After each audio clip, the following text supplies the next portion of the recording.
Welcome to this week's Movie Math, where I think we all have a pretty good idea of what's going to be the first line on J.J. Abrams' resume going forward. In fact, the record-shattering opening weekend for Star Wars The Force Awakens might be all he needs to get future work. Yes, Abrams has soared over his first hurdle as the director, co-writer, and co-producer of Disney's relaunch of the Star Wars franchise, allowing the Mouse House to reclaim that record taken away from them just earlier this same year by Universal. Yes, Disney is playing for keeps, even wooing away Jurassic World director Colin Trevorrow for 2019's Episode 9. Yet even as Rian Johnson and then Trevorrow take over the next two episodes, Abrams has proven again and again that he never leaves franchises once he starts them back up. Mission Impossible, Star Trek, and now Star Wars, Abrams will continue to produce them all. Clearly, the Spielberg protege is becoming a Hollywood force of his own, and he's doing it by following Spielberg's own business strategy, as Spielberg himself is a prolific producer. Not to mention gets a percentage of all Universal Studios theme park ticket sales in exchange for advising their development. Will Bob Iger be getting a call from Abrams soon about a cut of that Star Wars land money? In fact, the only person at Disney who should be concerned right now is Kathleen Kennedy, who needs to significantly raise her profile a la Kevin Feige before audiences cement the idea in their heads that this new trilogy is all JJ's doing. I believe we're beginning to see why directors and writers aren't included in Marvel press events, just Feige and the actors. Back to The Force Awakens, this weekend it trashed pretty much every box office record imaginable. In fact, the only place it fell short was its international debut, coming in behind Jurassic World and the final Harry Potter film.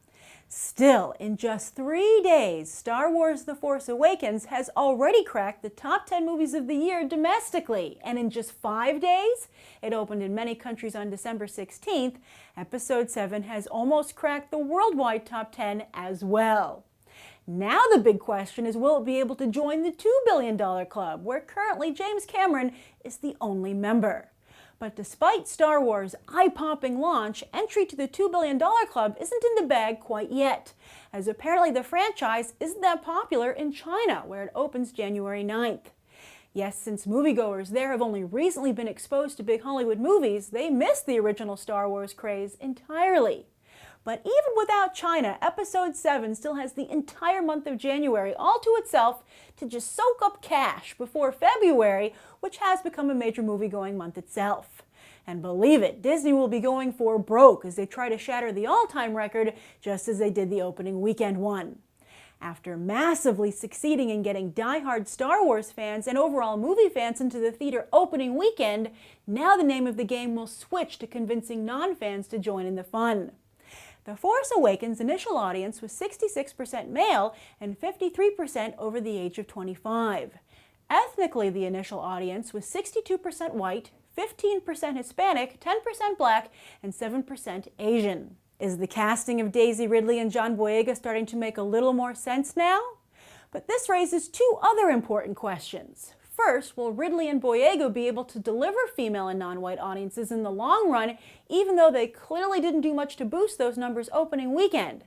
And second, will Disney's obvious attempt to appeal to non-Star Wars fans keep their core fan base, who, as we can see, are largely white males 25 and up, from seeing the film multiple times, or at least as many times as they would have had the film featured a white male lead? In fact, one could argue that the core fan base's quickness to embrace Kylo Ren, despite what he did, speaks to his being the only white male member of the cast. And on the flip side, some black audiences were unhappy about the bait and switch with Boyega's Finn, so that long-term box office effect also remains to be seen. But regardless of how moviegoers feel about The Force Awakens specifically, their love for the overall franchise is most impressive. And on that note, I want to thank everyone who tweeted me such wonderful Star Wars picks this weekend. Not only is it nice to be able to meet so many of you, but your joy of being able to participate in such a historic movie weekend? Well, that's the true Force, and it's how movie fans are forged.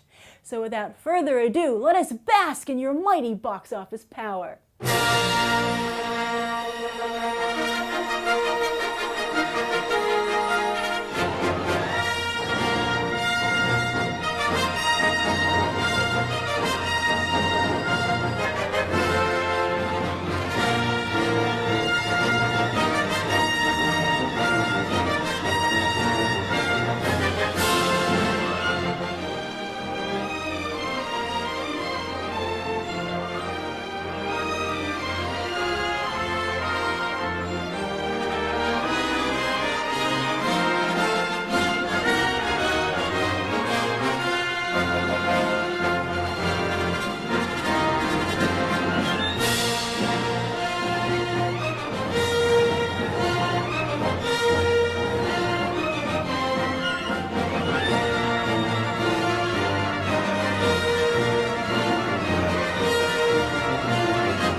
Now, as happy as all of you were this weekend seeing Star Wars, imagine how sad the other studios were.